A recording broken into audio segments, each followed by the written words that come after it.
A rescue boat is designed to rescue people in distress and to marshal survival craft. Masters have the responsibility for ensuring that rescue boats and associated equipment are always maintained in good working order.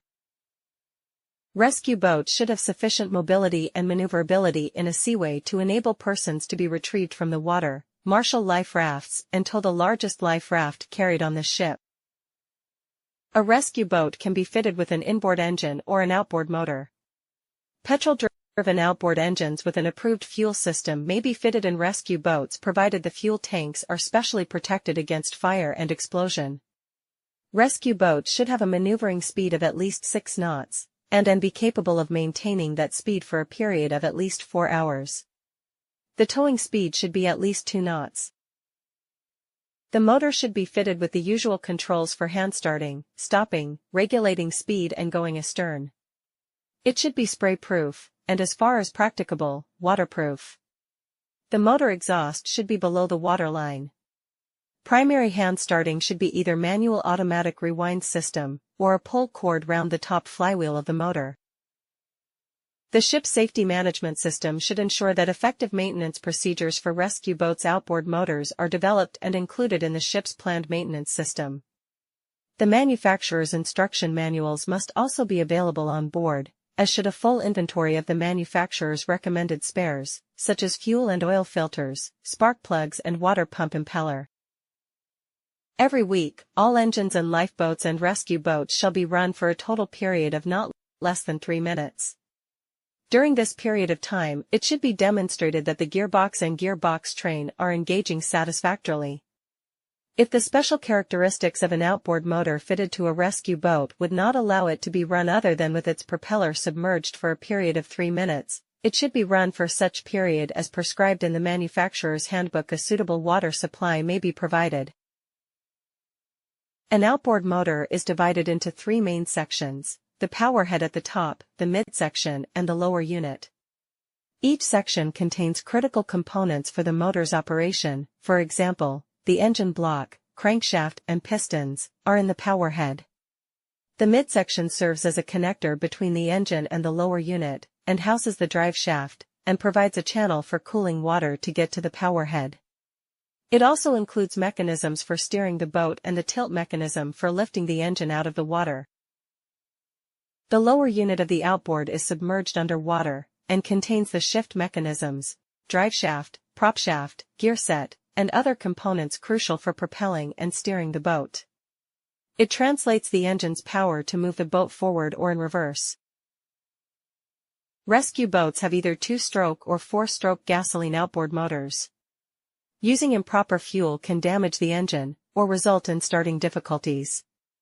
Sufficient fuel for maintaining a speed of at least 6 knots for a period of at least 4 hours must be carried on board, and stored in approved containers. Crew can check the SCRB training manual about the type of outboard motor fitted and its associated systems. 4-stroke motors do not require the mixing of oil and fuel. Some 2-stroke designs use oil injection systems, while others require pre-mixing of oil and fuel. Weekly checks of rescue vessel fuel includes checking the condition of the tanks, checking for water in the fuel, verifying the amount of fuel, checking the condition of the fuel line, and checking the condition of the fuel filter. The connections between the battery charger, the engine, and the boat's lights and instruments will be detailed in the SCRB training manual. Outboard motor cooling water circulation is provided by a cooling water pump incorporating a rubber impeller and is confirmed during operation by a jet of water through a telltale hole located below the powerhead. An effective operational test is to submerge the motor leg in water to a depth which will cover the inlet ports. When the motor is started, the pump circulates water through the motor and out through the exhaust outlet. The pump condition and circulation are verified by observing the cooling water flow through the water flow indication, telltale. A kit of spare parts and tools should be provided and should include the following as appropriate: 1 set of spark plugs, 3 propeller drive shear pins, 3 propeller nut split pins, 1 starter rope, 1 spark plug spanner, 1 pair of pliers, and an instruction manual. Water-resistant instructions for starting and operating the engine should be provided and mounted in a conspicuous place near the engine starting controls. To start the outboard engine, connect the fuel hose to the fuel tank and check the fuel quantity in the fuel tank through the fuel gauge. Then, connect the other end of the fuel hose to the outboard. Unscrew the bleed screw on the fuel tank cap counterclockwise 2 or 3 times to ventilate the fuel tank. Use the squeezy thing in the fuel hose to pump the fuel into the carburetor until you feel the inside of the squeezy thing is full of fuel. Ensure the gear is in the neutral position, the throttle lever is in neutral, and the locking switch of the emergency brake switch is firmly connected with the brake switch. On the electrical side, disconnect the battery charging circuit, otherwise it will cause damage to the battery. Insert the battery selector switch key and select the battery required to start the machine.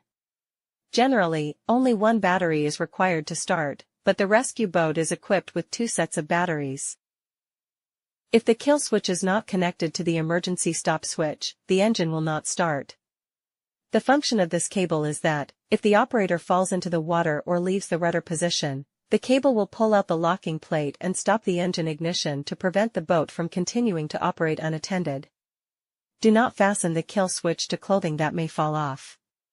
Do not let the cable pass through a place where it may be entangled to prevent it from functioning. The length of the cable ensures that the operator has enough space to reduce the possibility of accidentally pulling it off the console. Turn the start key switch clockwise from the on position to the start position for up to 5 seconds. Pressing the key while turning will trigger the remote control choke valve control system to close the choke valve. When the engine is being cold started, closing the choke valve will reduce the engine air supply and provide a very high concentration of oil and gas mixture to the engine, making the engine easy to start. If the engine is hot, there is no need to use the choke. After the engine is started, release the main switch key to automatically rotate it to the on position. Do not remove the key, and then pull the center throttle lever to the original closed position. Preparations before manual startup are consistent with preparations before electric start. Pull out the choke button. Quickly pull the starter rope to start the engine. If it cannot be started, repeat it several times. Push the choke button after the engine starts running. Immediately after starting, check whether the cooling water continues to flow out from the cooling water outlet. If there is no water flowing out of the outlet hole when the engine is running, stop the engine immediately, check if the inlet and outlet holes are blocked, and start again. Before starting the operation, the engine should be warmed up for 3 minutes in a slow state. Check the engine system, whether the parts of the control unit are normal. When the relevant personnel board the boat, pay attention to observe the boat, whether the trim and heel is normal, and should basically maintain normal floating state. Become familiar with the mechanisms to raise and lower, tilt, the outboard engine. Some engines will have an electric system often controlled by a switch on the throttle unit of a center console. Others are manually lifted and lowered. For engines that tilt manually, there will be a lock fitted to stop the engine kicking up when in reverse. This will lock in place when the engine is fully down and will need to release before the engine can be lifted. This lever is in different locations depending on the engine. Check the SCRB training manual or manufacturer's instruction manual to see where the locks are on your rescue boat. Throttle and gears on the engine will differ depending on whether the engine is tiller-steered or controlled from a center console. For tiller-steered engines, the throttle is controlled using a twisting handle at the end of the tiller. Increase or decrease revs on the engine by rolling the handle towards and away from you. The gears are usually on the side of the engine. When the gear lever is upright, the engine is in neutral. Pull the lever toward the front of the engine to engage forward gear and push towards the back of the engine to engage reverse. Remember to take all the revs off the throttle before changing gears. Failing to do this can damage the engine. For center console controlled engines, there will be a combined gear and throttle unit on the side of the console. These will usually have a trigger. Pull the trigger up and ease the lever forward to engage forward gear. The engine will exert more power or revolutions the further you push the throttle forward. To go back into neutral, pull the lever back to center. The trigger will click when in place. To reverse, pull the trigger and pull the throttle back slowly. All engines will have a stop button, usually red. Make sure you know where this is located on the engine you are using. You can stop the engine by pushing and holding down this button. There are no brakes on a rescue boat, so be careful as you approach other boats or objects in the water. As a driver, you need to judge how much room you need to slow the boat down. Modest use of reverse can be used, only when necessary to control forward momentum. The main thing to remember is that a boat steers from the back or stern. The water propelled by the propeller and the direction of the engine controls the direction in which the boat will move. The boat will not turn unless there is water moving across the skego rudder type thing, therefore in order to maneuver the boat, the engine must be engaged in either forwards or reverse. When using a tiller-steered engine, the boat will turn the opposite way of which you push or pull the tiller. Using a center console with a steering wheel, the boat will steer like a car, turn the wheel in the direction you want to go. When in reverse, be aware that there is an increased risk of water entering the boat from the stern, posing a flooding danger. When reversing, start slowly, and avoid reversing in heavy seas. All boats will steer and maneuver differently. Know or learn the characteristics of your boat, turning ability, slowing speed, throttle sensitivity. Making sure the inflatable pontoons on the rescue boat are fully inflated.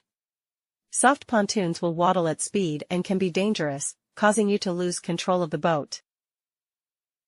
A boat will handle differently at speed, which requires you to consider additional factors. Increased speed increases the element of risk. You need to take more care in terms of crew safety, as the likelihood of injury in an accident is much higher at high speeds. Sharp turns can cause the crew on board to be pushed to the side of the vessel. Make sure you communicate with the crew if you plan on making sudden changes in direction.